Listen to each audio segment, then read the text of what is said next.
Negeri ini memanggilmu kawan, belajar bergerak berbagi untuk negeri. Guru penggerak majukan pendidikan, guru penggerakmu hamba para murid. Kreatif rancang pembelajaran, hargai potensi, tingkatkan prestasi, lahirkan profil pelajar Pancasila. Belajar bergerak berbagi untuk negeri, kita menjalin kolaborasi. Belajar bergerak berbagi untuk negeri, demi bakti pada Ibu Pertiwi.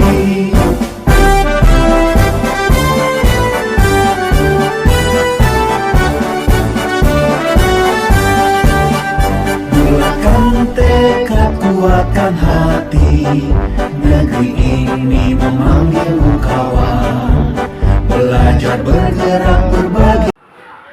Assalamualaikum warahmatullahi wabarakatuh. Selamat pagi Bu Yayu.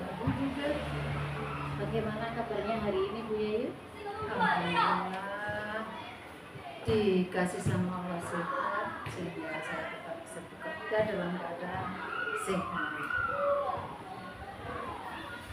Bu Yayu, kebetulan saya ini kan Cikitri, anak yang 10, ada tugas untuk melakukan kegiatan wawancara dengan kepala sekolah terkait modul 3.1 pengambilan keputusan dengan nilai-nilai kebajikan sebagai pemimpin. Kali ini saya akan mewawancarai Bu Yayu terkait dengan pengambilan keputusan tersebut.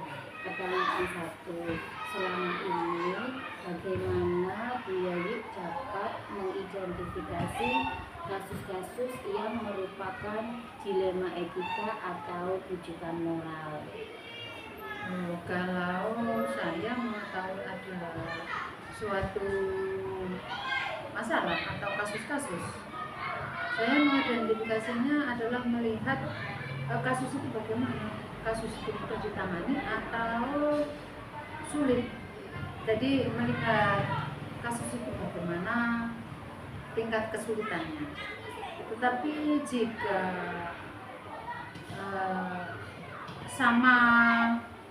masalah itu sama-sama baik, misalnya begini, kita sebagai guru ya, ada anak bermasalah, kemudian anak itu datang ke kita, masalah itu melaporkan, ini si A begini, tetapi kan belum tentu yang dilakukan si A itu kan jelek. Maka langkah kita adalah memanggil anak tersebut, menyamakan persepsi apakah benar yang dikatakan anak itu. Jadi kita tidak boleh langsung meremehkan laporan anak tersebut atau menjustis, oh iya kamu salah, gitu nggak boleh. Jadi kita itu harus mengambil suatu keputusan apakah itu benar-benar kesalahannya itu melanggar hukum atau hukum disiplin yang ada di sekolah ataukah tidak. Jadi kita harus berhati-hati untuk mengambil tindakan apa yang dikatakan oleh anak tersebut, tidak langsung menjustisnya. Seperti itu ya Bu. Oke.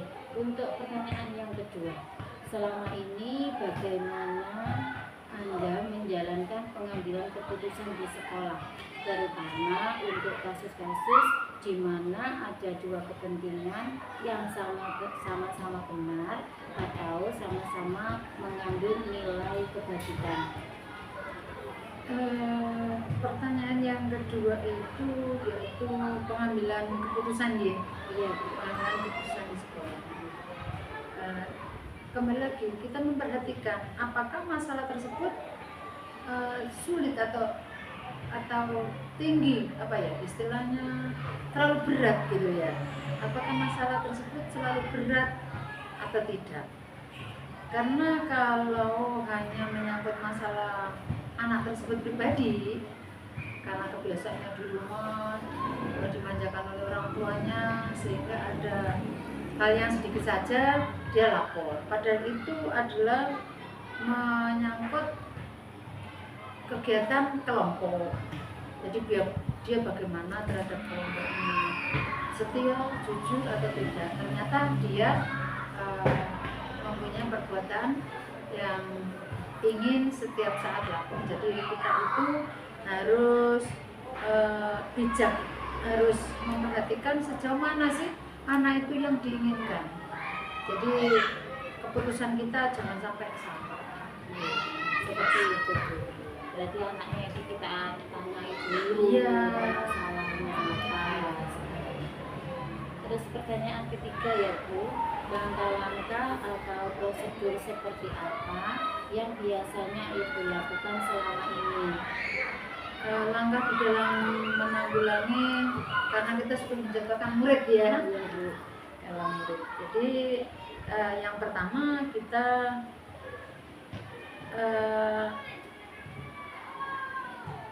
memanggil anak tersebut lagi. Ada lagi Bu. Iya, kita panggil. Apakah yang dilakukan itu benar atau tidak, bertentangan dengan kedisiplinan sekolah atau tidak? Kalau memang tidak, ya kita tidak terlalu berdele-dele untuk mengambil keputusan tersebut.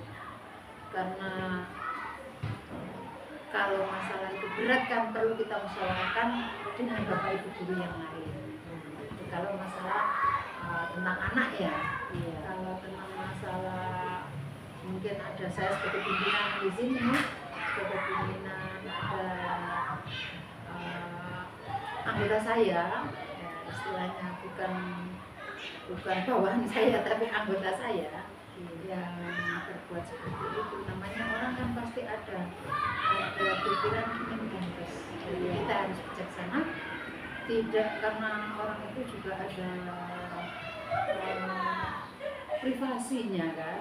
Tidak mungkin orang tersebut ini seperti ini langsung kita Pak jangan begitu kan, tidak mungkin. Jadi kita mencari tempat yang waktu yang tepat, kapan kita ngomong apa yang diutarakan oleh guru tersebut apakah benar. Jadi kita harus mengambil keputusan. Kalau untuk anak kita harus bermusyawarah dengan guru, dengan wali kelas, apakah benar anak ini di sekolah di kelas sering kan ada ya anak yang sering dikit-dikit begini kan. Jadi kita harus bijaksana lagi. Iya betul. Karena memang karakter anak itu juga beda. Tidak, Kayak itu. dikit-dikit lapor gitu. Jadi kita harus Nah, kalau kita bijaksana. kalau kita nurutin benar. Nah, seakan-akan kalau kita membela yang lapor, seakan-akan kita kan apa ya istilahnya Mbak Nolet dan Cindy. Iya. Jadi jangan sampai kita sebagai guru dan orang tua kita seperti itu, kita harus sama. Mana yang benar, mana yang salah. Kalau yang salah ya kita luruskan, jangan seperti itu. Terus ada pertanyaan yang keempat. Hal-hal apa saja yang selama ini Ibu anggap efektif dalam pengambilan keputusan pada kasus-kasus dilema etika? Kalau dalam kasus dilema etika, dikatakan apabila sesuai dengan nilai-nilai dan tidak menimbulkan masalah di kemudian hari, ya berarti sudah selesai. Cukup diambil sanksi saja sudah selesai. Jadi itu sudah dikategorikan efektif Bu ya? Iya, dalam iya. keputusan. Pertanyaan kedua, ya, hal-hal apa saja yang selama ini merupakan tantangan dalam pengambilan keputusan pada kasus-kasus dilema etika? Tantangan ya. Iya, tantangannya Bu. Tantangan itu ada dari dalam, ada dari luar ya. Iya. Tantangan yang terbesar itu yang mempunyai masalah ya. Jadi upaya kita mempersatukan bagaimana masalah itu selesai. Jadi kalau anak ya kita panggil bersama-sama masalahnya biar jelas, dia menerangkan apakah benar. Kalau sudah, ya sudah, saling memaafkan, ya sudah. Itu kan suatu kasus juga. Jadi solusi kita adalah jangan sampai ada salah paham. Iya betul ya. Jangan sampai ada salah paham. Dan kalau sudah saling memaafkan berarti saling terima, saling menerima. Oh ya, saya salah, mohon maaf. Jadi satu sama lain itu bisa saling menerima. Iya. Dan akhirnya berikutnya kan sudah baik-baik saja gitu kan ya. Jadi dipercaya orang sehingga tidak akan yang lain itu menjustis kamu tapi yang salah, kamu yang salah, kamu tidak sudah bisa. Betul, saling menerima. Iya, gitu ya. saling menerima. Saling menerima dalam hal kebaikan gitu ya. Terus untuk pertanyaan yang kedua, apakah ibu memiliki sebuah tata kelola atau jadwal tertentu dalam sebuah penyelesaian kasus dilema etika?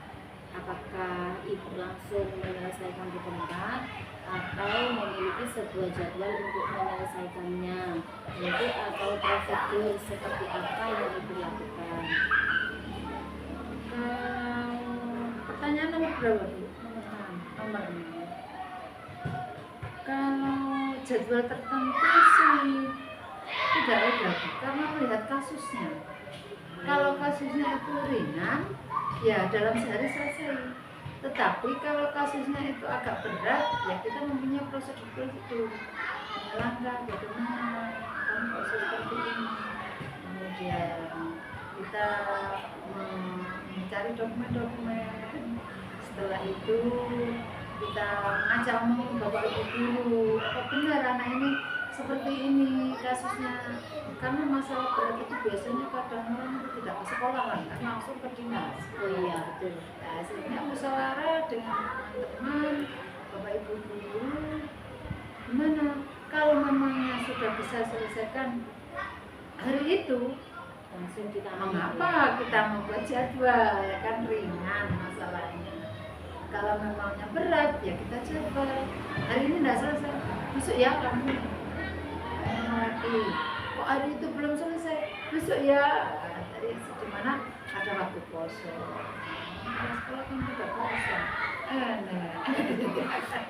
Iya betul, betul. Berarti lihat kondisi kasusnya Iya, ya, lihat kalau ringan itu ya langsung ditangani, kalau memang agak berat ya kita buatkan jadwal. Jadwal ya.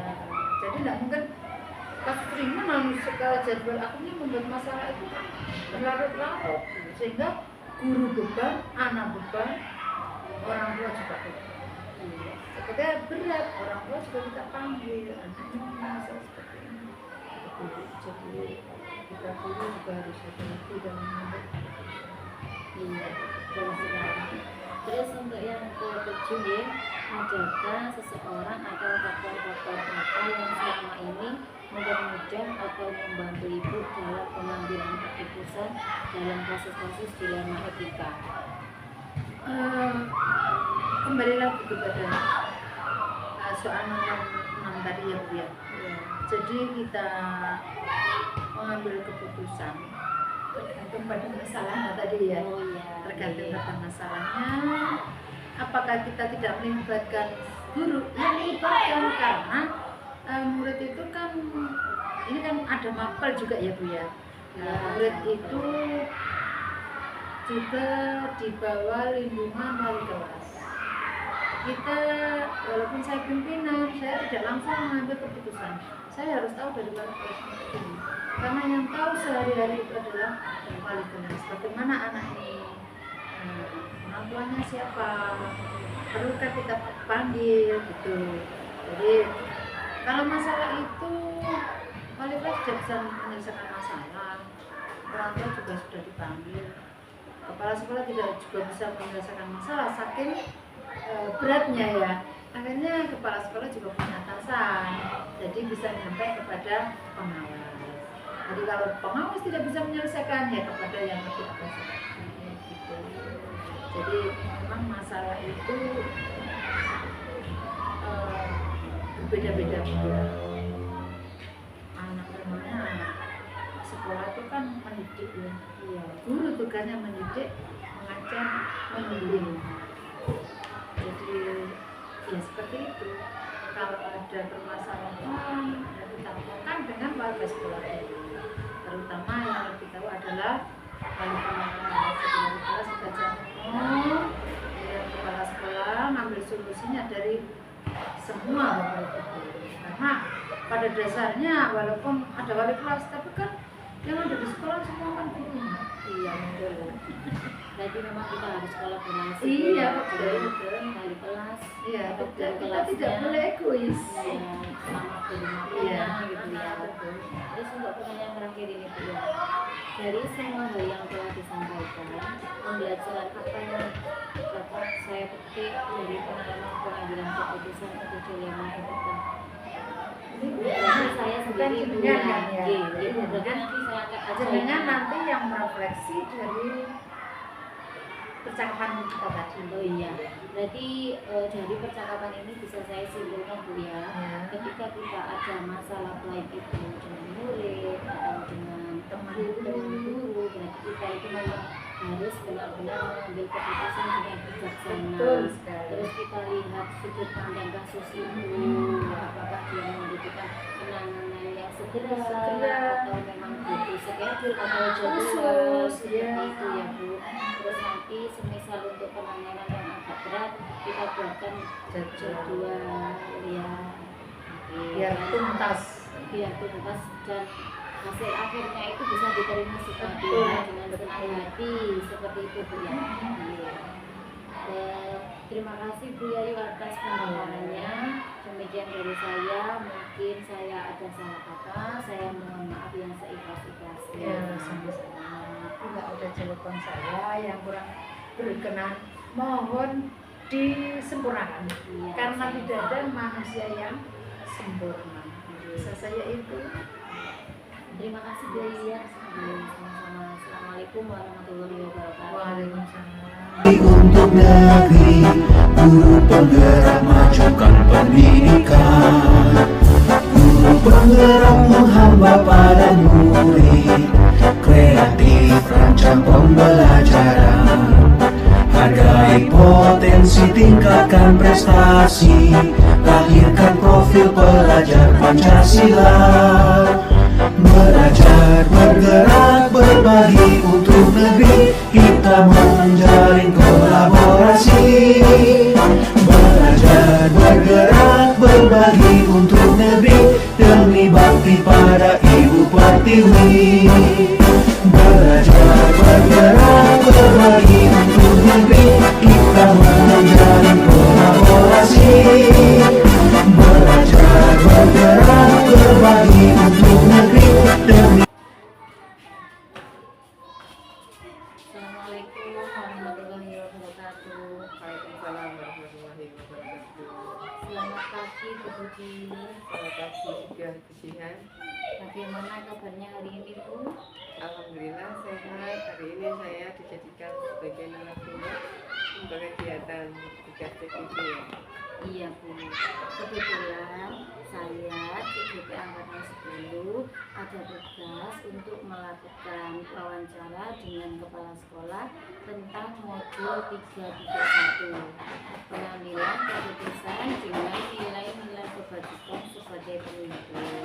Kali ini saya akan mewawancarai Bu Budi terkait tentang pengambilan keputusan. Ya Bu ya. Pertanyaan pertama Bu Nggih, selama ini bagaimana Bu Budi dapat mengidentifikasi kasus-kasus yang merupakan dilema etika atau rujukan moral? Untuk mengetahui jenis kasus yang saya hadapi cukup mudah, yaitu dengan melihat kepentingannya apakah benar atau salah. Jika kasus dilema etika itu kedua posisi sama-sama benar, tapi kepentingan itu bisa bertentangan. Tetapi kalau kedua kepentingan tadi salah satunya melanggar hukum, maka dipastikan itu termasuk kasus rujukan moral. Oh, seperti itu ya Bu. Berarti kita lihat dari jenis kepentingannya terlebih dahulu ya Bu Puji ya. Iya. Oke. Untuk pertanyaan yang kedua ya Bu, selama ini bagaimana Ibu menjalankan pengambilan keputusan di sekolah Ibu, terutama untuk kasus-kasus di mana ada dua kepentingan yang sama-sama benar atau sama-sama mengandung nilai kebajikan?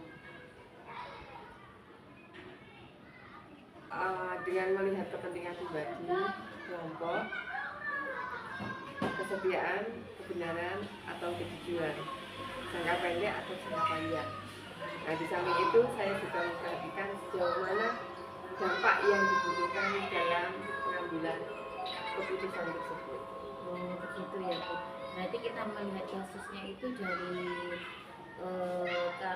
kepentingan pribadi, terus kejujurannya, jangka panjang dan juga jangka pendeknya Bu ya. Iya. Terus pertanyaan selanjutnya ya Bu, langkah-langkah atau prosedur seperti apa yang biasanya Ibu lakukan selama ini?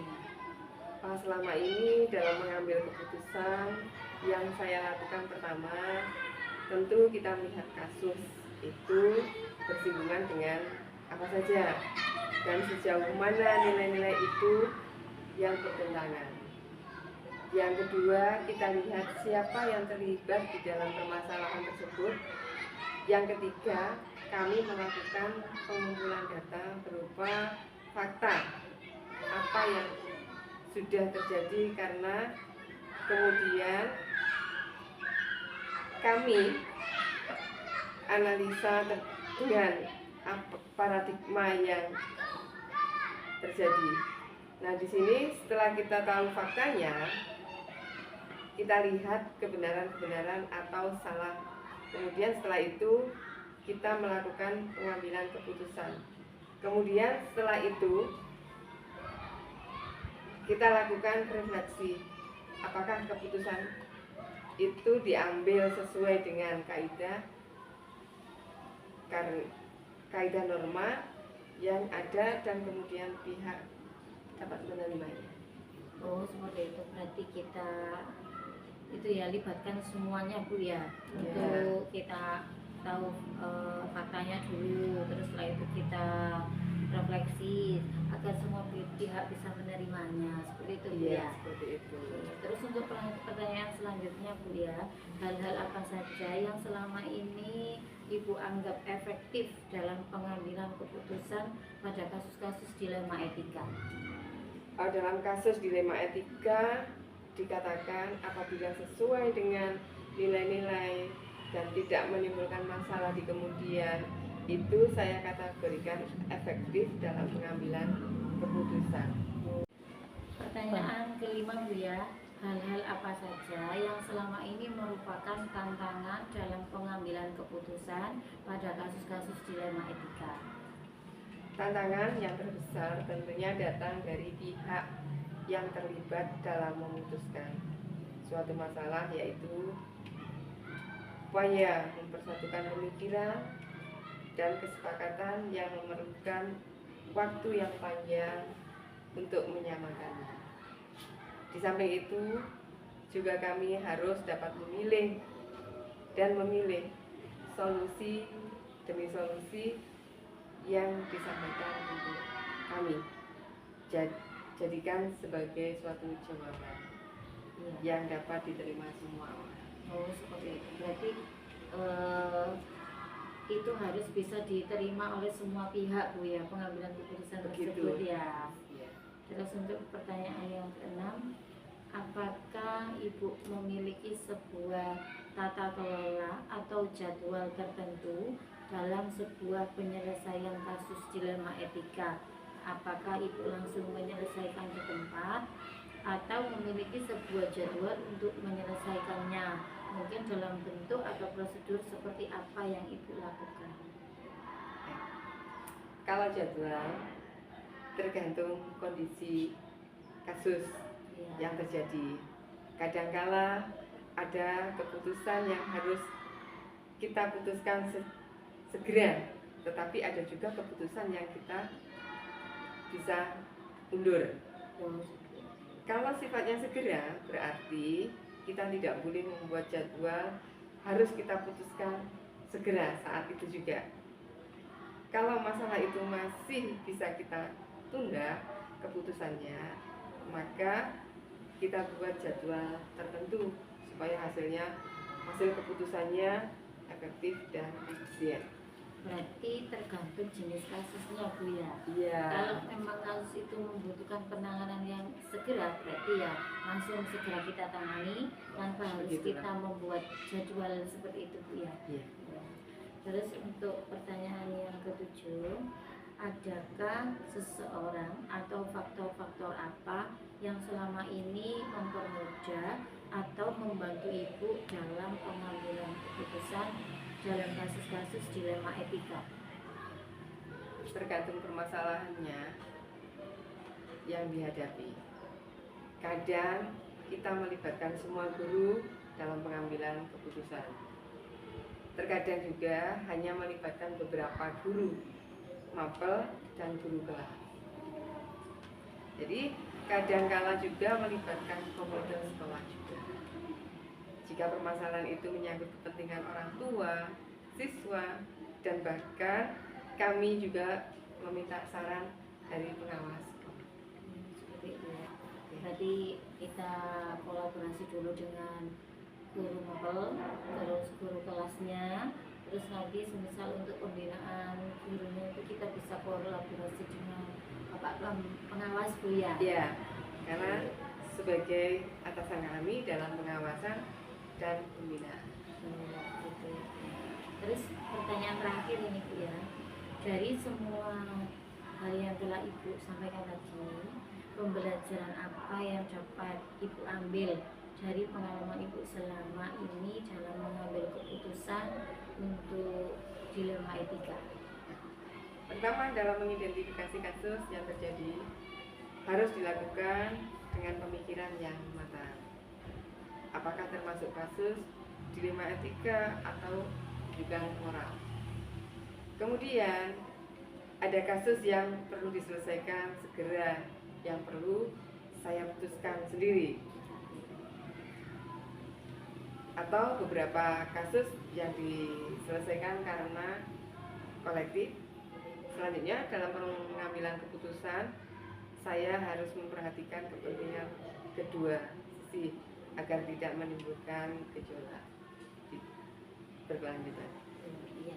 Berarti dari hasil percakapan ini tadi Bu ya, bisa saya simpulkan bahwa pertama, ketika ada kasus kita identifikasi dulu kasusnya, terus setelah itu kita lakukan dengan pemikiran yang matang apakah kasus itu termasuk dilema etika atau rujukan moral ya Bu ya. Yeah. Terus kemudian ada kasus yang perlu diselesaikan dengan segera, yang harus Ibu segera putuskan pada hari itu juga ya Bu. Iya. Terus habis itu kalau ada beberapa kasus yang perlu diselesaikan secara kolektif, Ibu membuat jadwal ya Bu ya, jadwal secara berkala. Terus selanjutnya dalam pengambilan keputusan tadi, Ibu sudah memperhatikan kepentingan kedua sisi agar tidak menimbulkan gejolak yang berkelanjutan. Betul. Dan hasil akhirnya itu bisa diterima semua pihak